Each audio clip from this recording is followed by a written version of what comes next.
Big pass நேர்களுக்கு வணக்கம். So இப்போ லைவ்ல பார்த்தோம் அப்படின்னா பெஸ்ட் பெர்ஃபார்மர், ஃபர்ஸ்ட் பெர்ஃபார்மர் அதெல்லாம் செலக்ட் பண்ணாங்க. பெஸ்ட் கேட்டகிரியில் பார்த்தோம் அப்படின்னா அமித் அண்ட் கனியை செலக்ட் பண்ணியிருக்காங்க. ஏன்னா அமித் வந்துட்டு அந்த கிளாக் டாஸ்க்லையும் நல்லா பெர்ஃபார்ம் பண்ணார், அடுத்ததாக டான்ஸ் மேரத்தான்லையும் நல்லா பண்ணார், அதுக்கப்புறம் வீட்டு வேலையும் பண்ணார் அப்படின்னாங்க. அண்ட் கனி எடுத்துக்கிட்டாலுமே அவங்க டீம் கமருதீன் டீம் வின் பண்ணதுக்கு கனி ரொம்ப பெரிய காரணமாக இருந்தாங்க. ஏன்னா நிறைய சாங்ஸ் அது புதுசாக இருந்த ஆல்பம் சாங்ஸ் முதற்கொண்டு பழைய சாங்ஸ் முதற்கொண்டு எதுவாக இருந்தாலும் கனி ஃபயராக விளையாண்டாங்க. அவங்க என்ன அங்கே டான்ஸ் பண்ணாலும் இங்கே கண்டுபிடிக்கிறது ரொம்ப முக்கியம். அது நம்ம நேற்று அந்த தேர்ட் டீம் விளையாடும் போதே பார்த்துருப்போம். என்னதான் வந்துட்டு அவங்க உள்ளே வந்துட்டு அடிக்கிற கை அணைக்குமா அப்படின்றத அழகாக செஞ்சு காமிச்சாலும் இங்கே இருக்கிறவங்க அதை கண்டுபிடிக்கணுன்றது ரொம்ப முக்கியம். ஸோ அப்படி பார்க்கும்போது கமருதீன் பார்வதி என்ன நல்லா டான்ஸ் பண்ணியிருந்தாலும் அதை வந்து கனி அண்ட் ஆதிரை சூப்பராக பண்ணாங்க. அண்ட் ஆதிரையை விட கனி ரொம்ப பெஸ்ட்டாக பண்ணாங்க அப்படின்னு சொல்லலாம். ஸோ அதனால் கனி வந்துட்டு கிளாக் டாஸ்க்லேயும் பயங்கர இன்வால்வ்டாக இருந்தாங்க. இந்த டாஸ்க்லேயும் சரி டான்ஸ் மேரத்தான்லேயும் ரொம்ப இன்வால்வ்டாக இருந்தாங்க. அவங்க ஒர்க்கும் கரெக்டாக பண்ணியிருக்காங்க அப்படின்றதுனால எல்லாருமே நிறைய பேர் மெஜாரிட்டி ஆஃப் த பீப்புள் ஏன் நம்மளோட கமருதீன் பார்வதி முதற்கொண்டு கனி பேரை சொன்னாங்க.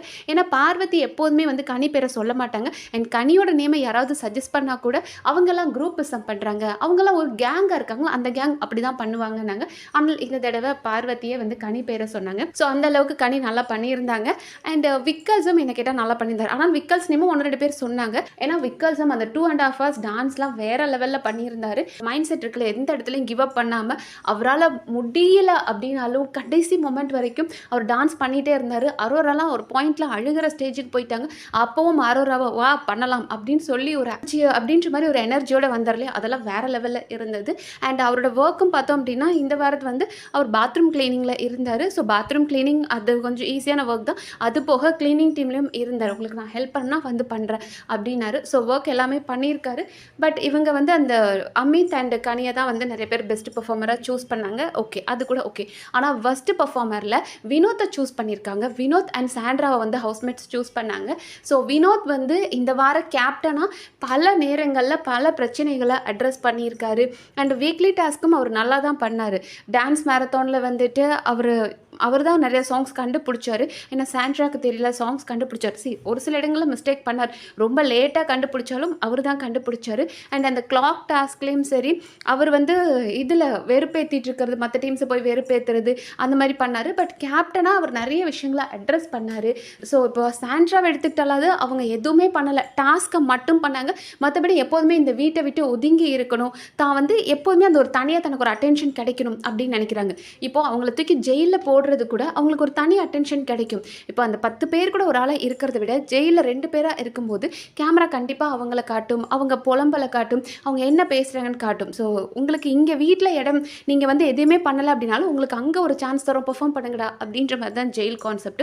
ஸோ ஜெயிலில் போய் அவங்களுக்கு ஒரு தனி அட்டென்ஷன் கிடைக்கணும் அப்படின்னு சாண்ட்ரா பிளான் பண்ணி தான் எப்போதுமே ஒரு ஆட்டிடியூடாக இருக்கிறது, யாருக்கிட்டையும் பேசுறது கிடையாது.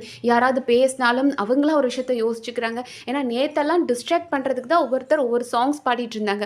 அதில் கனி வந்து என் பாப்பாங்களை வச்சு பாடிட்டாங்க, ஏதோ பாப்பா சாங் பாடினாங்களாம், என் பாப்பாங்களை வச்சு பாடிட்டாங்க. யாரா நீ எப்படிலாம் கனெக்ட் பண்ணுற, உனக்கு ஒருத்தரை பிடிக்கல அப்படின்னா அவங்கள எதாவது ப்ளேம் பண்ணணும்னு எங்கெங்கேயோ போய் கனெக்ட் பண்ணிடுறாங்க சாண்ட்ரா. ஸோ வந்து அடுத்ததாக பார்வதியை சொன்னாங்களாம், நீ வந்து அம்மா சாங் பாடுற அப்படின்னு. ஸோ ஏதோ ஒன்று சொல்லி எல்லார வீட்டையும் அவங்க தனியாக இருக்கணும் அப்படின்றதுக்காக அவங்க இதை ஒன்று பண்ணிகிட்ருக்காங்க. ஸோ சாண்ட்ரா ரொம்ப பச்சையாக தெரியுது அவங்க ரொம்ப பாவம் அப்பாவி, இந்த வீடே அவங்கள டார்கெட் பண்ணுது அப்படின்னு காட்டணுன்றதுக்காக எல்லார்கிட்டையும் சண்டை போடுறது, யார்கிட்டையும் முகம் கொடுத்து பேசுறது கிடையாது. உடனே கேட்டால் நான் ஒரு எமோஷன்ஸில் இருக்கேன், அதனால நான் அப்படி தான் ரியாக்ட் பண்ண முடியும், அதை நீங்கள் தான் வந்து சாண்ட்ரா பேச மாட்டான்னு சொல்கிறீங்க அப்படின்னு அவங்க மேலே ப்ளேம் பண்ண வேண்டியது. ஸோ இந்த மாதிரி பண்ணிகிட்ருக்காங்க. ஸோ அவங்க டெஃபினட்டாக வந்து உள்ளே போகிறது கரெக்டு தான். ஆனால் வினோத் எல்லாம் சூப்பராக பண்ணார். பட் அதை விட ஃபர்ஸ்ட் பர்ஃபார்மர் அந்த வீட்டில் நிறைய பேர் இருக்காங்க. இப்போ எஃப்ஜேலாம் வந்து அவர் என்ன பண்ணாருன்னு தெரியல.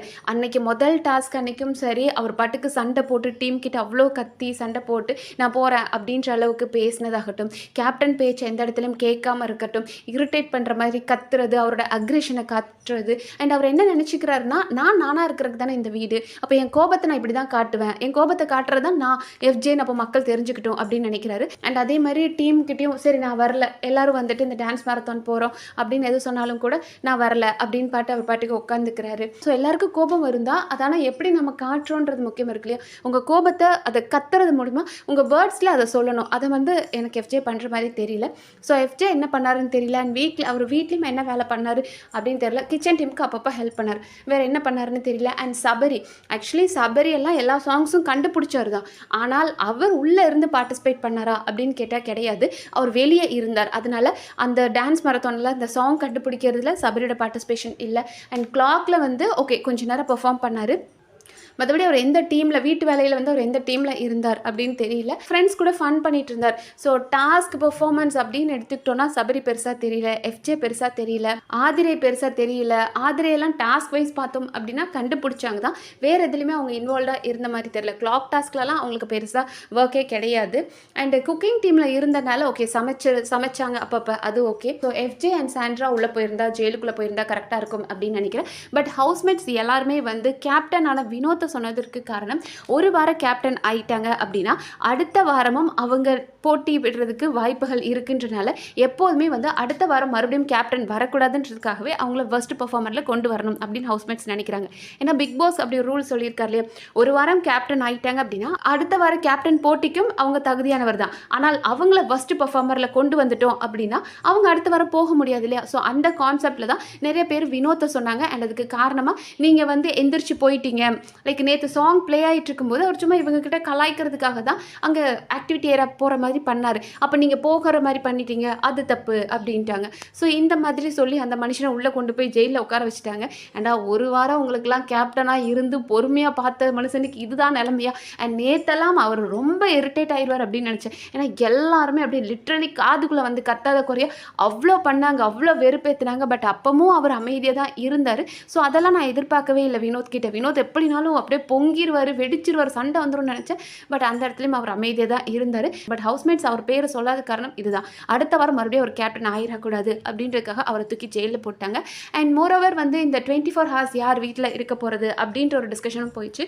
லைக் அதில் பார்த்தோம் அப்படின்னா நம்ம கனி ரொம்ப ஸ்ட்ராங்காக என் பசங்க வரணும், அவங்க கூட நான் இருக்கணும், என் பிள்ளைங்களை நான் எங்கேயுமே பெருசாக வெளியும் கூட்டிகிட்டு போனது கிடையாது, அவங்க இந்த வீட்டுக்குள்ளே இந்த விஷயம்லாம் எக்ஸ்ப்ளோர் பண்ணணும் அப்படின்றாங்க. பார்வதி இருந்து நான் எங்கள் அம்மாட்ட எல்லாத்தையும் எக்ஸ்பிளைன் பண்ணணும், ஏன் எனக்கு ஒரு அஃபெக்ஷன் இவன் மேலே வந்தது அப்படின்றத எங்கள் அம்மா 24 ஹார்ஸ் இங்கே இருந்து பார்த்து தெரிஞ்சுக்கணும் அப்படின்றாங்க. அண்ட் ஆதிரை எடுத்துக்கிட்டோம் அப்படின்னா எங்கள் அம்மாவெல்லாம் நான் எங்கேயுமே கொண்டு வந்ததும் கிடையாது, அவங்களை ஈவன் தமிழ்நாட்டுக்குள்ளே கூட நிறைய பிளேஸ் கூட்டிகிட்டு போனது கிடையாது. ஆனால் இந்த ஸ்டேஜில் அவங்க நிற்கணும் அப்படின்ற மாதிரி 3 பேருமே விடாமல் வேணும்னு கேட்டாங்க. கமருதீன் ஒரு பாயிண்டில் சரி ஓகே அக்கா வருவாங்கன்னு சொன்னார், அப்புறம் ஒரு பாயிண்டில் விட்டுட்டார். பட் 3 பேருமே எனக்கு வேணும் 24 ஹார்ஸ் என் ஃபேமிலி தான் இருக்கணும் சண்டை போட்டதுனால லக் பேஸ் பண்ணி போகலாம் அப்படின்னு ஒரு முடிவு எடுத்தாங்க. ஸோ 3 குச்சி எடுத்துக்கணும், ஒரு குச்சி மட்டும் குட்டியாக இருக்குமா. ஸோ அந்த குட்டி குச்சி யார் எடுக்கிறாங்களோ அவங்க தான் அந்த லக்கி வின்னர் அப்படின்ட்டாங்க. ஸோ லக் பேஸ் பண்ணி எடுத்ததில் ஆதிரையோட குச்சி தான் குட்டியாக இருந்தது. ஸோ குட்டி குச்சி அப்படின்றதுனாலே ஆதிரை ஓகே ஆதிரையோட ஃபேமிலி தான் 24 ஹார்ஸ் ஸ்டே அப்படின்ட்டாங்க. ஆனால் ஓட்டிங்கில் லீஸ்ட் பொசிஷனில் இருக்கிறது Aadhirai. So Aadhirai and FJ தான் லீஸ்ட் பொசிஷனில் இருக்காங்க. அதுவும் எஃப்ஜேவை விட லீஸ்ட்டில் ஆதிரை தான் இருக்காங்க. ஸோ ஒருவேளை ஆதிரை இந்த வாரம் வெளியே போகிறாங்க அப்படின்னா கனி ஃபேமிலி ஆர் பார்வதி ஃபேமிலி இவங்க 2 பேரோட ஃபேமிலி யாரையாவது ஒருத்தர் தான் உள்ளே கொண்டு வருவாங்க.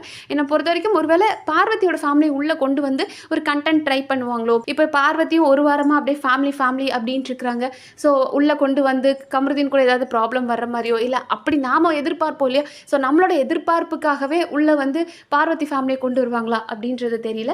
ஸோ எனிவேஸ் யார் வந்தாலும் அடுத்த வாரம் ஃப்ரீ டாஸ்க் அப்படின்றதுனால ஃபேமிலி ரவுண்ட் ஒரு மாதிரி எமோஷனலாக தான் இருக்க போகுது. பட் வினோத் அடுத்த வாரம் கேப்டன் ஆகக்கூடாது அப்படின்றதுக்காக வன்மத்தில் எல்லா கண்டஸ்டன்ஸும் பண்ணிட்டாங்கன்னு தான் நான் நினைக்கிறேன். நீங்கள் என்ன நினைக்கிறீங்கன்றதை கமெண்ட் செக்ஷனில் சொல்லுங்கள். நன்றி.